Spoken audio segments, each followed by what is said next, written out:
Hey, thanks for coming back for another edition of the Horror Debate. I am Jeff Rowdy Jake here. He is Michael Mandy, and you know what, folks? We're still live. Well, we're streaming. This week we are debating another... We're streaming live! Yes, right. We're recording this sucker live, so if we screw up... We're live and kicking! Yes. How fitting for this week's movie. Grace! Directed... Grace, she died 3 years ago! Directed by Paul Solet, or Solet, I don't know. Solet. So I went to go see a Soleil. You know, it's produced by Adam Green, the guy who did Frozen and... that's our homie, right? That's right. Yeah. Frozen and Hatchet. And Hatchet 2. Yeah, Hatchet 2. And it's the soon-to-be Hatchet 3. Oh, God. And the soon-to-be Hatchet 4. Probably. And, yeah. And if it makes money, Hatchet 5. Absolutely. Everything ends in 5, baby. But you know what? Oh, no. We're talking... Hatchet 3D. Hatchet 3D. Yeah, I was just talking earlier about 3D movies. How everything that's coming out is in 3D. Pretty soon CNN will be in 3D. Ew. Obama's ears will be coming at you through the TV, as long as you wear your big shades to see them. You can pick the wax out of Obama's ear during the State of the Union address. When he turns his head to look from the left teleprompter to the right, you'll duck because his ear will come out. That's right. Swoosh. It'll be this big surround sound noise. Swoosh. Yeah. Hell, I might get one now. That'd be kind of cool. You know, interactive. I wouldn't go to sleep when he's talking anymore. You know what I mean? Anyway, we're talking Grace. And the only reason I said she died 2 years ago, that was one of the funniest lines in one of my favorite movies, and it's not horror, Christmas Freaking Vacation. I love that line when they're talking. Would you say Grace, Aunt Bethany? Grace?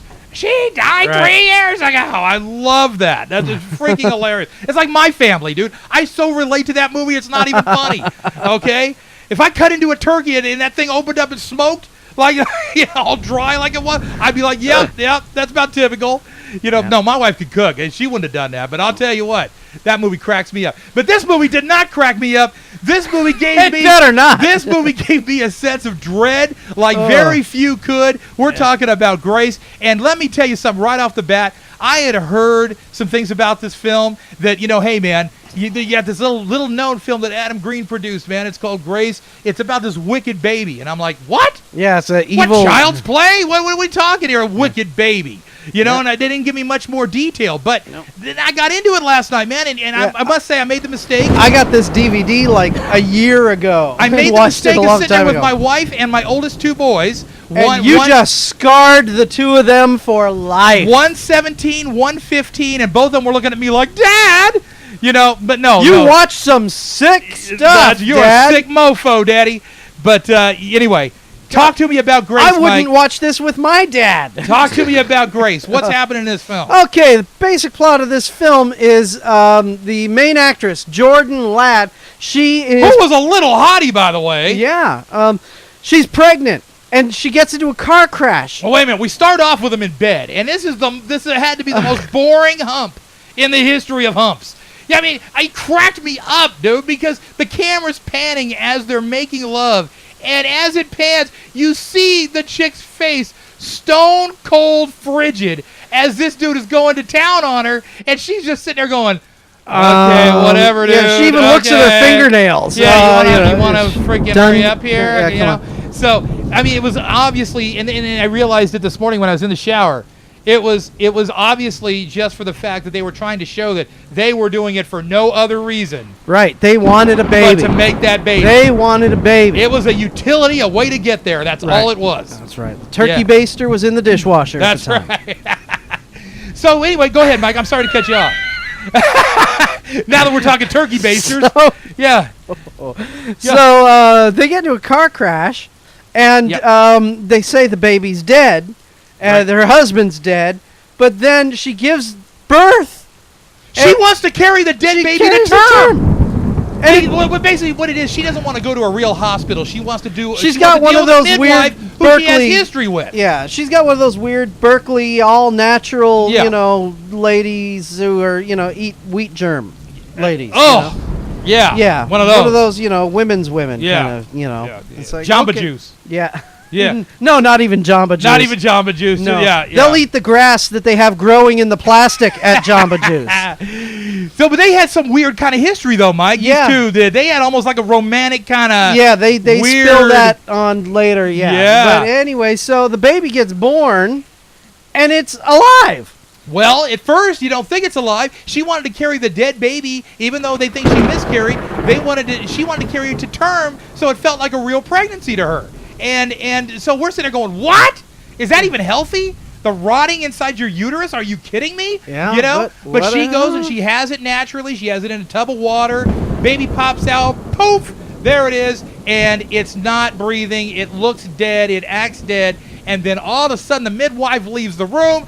She comes back in, and voila! Baby's alive. Baby is sucking on booby. So, and she's like, oh my God, I can't believe it, right? Yeah. Cool. Take it home. Baby Thanks. goes home, and what happens? Well, the baby is getting really cranky because it doesn't like milk. It goes, feed me, Seymour. Yeah. Very Little Shop of Horrors. This movie turns into Little Shop of Horrors. Doesn't like milk. You know what it does like, though? What is it like, Mike? Must be blood. Blood. It's got a thirst for blood. Baby says, cut the crap and give me some meat. Yeah. Come on, another round, honey. Come on. I loved Little Shop of Horrors. Yeah. I loved that. So you got this baby who's thirsting. And by the way, if you've got a phobia with flies. Oh, man, the fly. I mean, I kept singing in my head while I'm watching this film. I'm the Lord of the Flies, you know I'm unholy. I had to sing. Yeah, I had to. Uh-huh. That's a Kiss song from '92, the Revenge album. And I kept thinking about flies. And then I started thinking about the Lord of the Flies and the movie and all this in the story. Yeah, the baby's crib room area just attracts flies for some reason. She's got sticky tape hanging like freaking decorations all throughout the room. She's got a net over the crib. I mean, it's getting ridiculous. Yeah. I'm like, you ever heard of freaking Clark Pest Control, honey? Yeah. Well, you know, I mean, make the call. Clark Pest, they use artificial pesticides and stuff. Her Berkeley friend wouldn't like that. Well, Planet Orange, honey, something.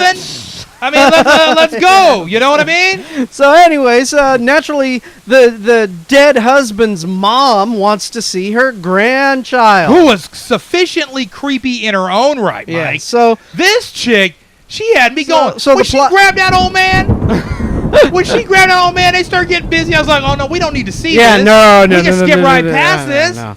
And she was milking herself. I mean, this lady had to be, what was she, 65, 70 years old? Yeah. She was going through postpartum depression. Postpartum depression. Yeah. I mean, this movie is just twisted. It was like sympathy.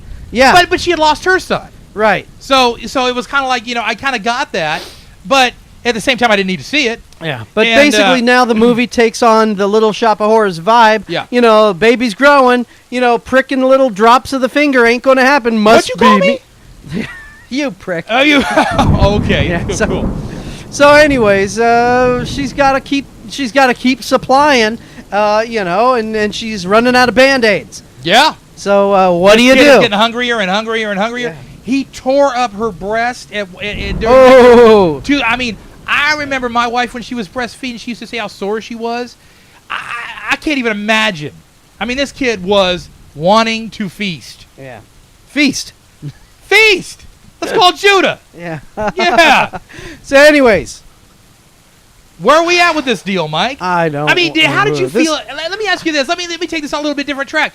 How did you feel at the end of this film? I felt dirty. I took a shower. Did you really? This movie creeped me out. I kind of got that too. I kind of got to the kind of point like the movie Inside.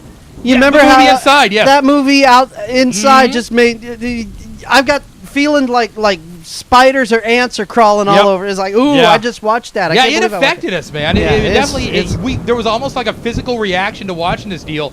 Which is probably the best compliment I can give the film. Yeah. Is that it was very affecting. It's a creepy movie. Creepy. Don't watch this with your kids. And the way, I did. And you're going to be sorry. No, they're fine. I noticed my middle son, Jason, he kind of was looking at it out of the corner of his eye for a little while, kind of like, it's like a car accident. It's like, I don't want to look, but you know what? I'm going to look anyway. It was that kind of vibe.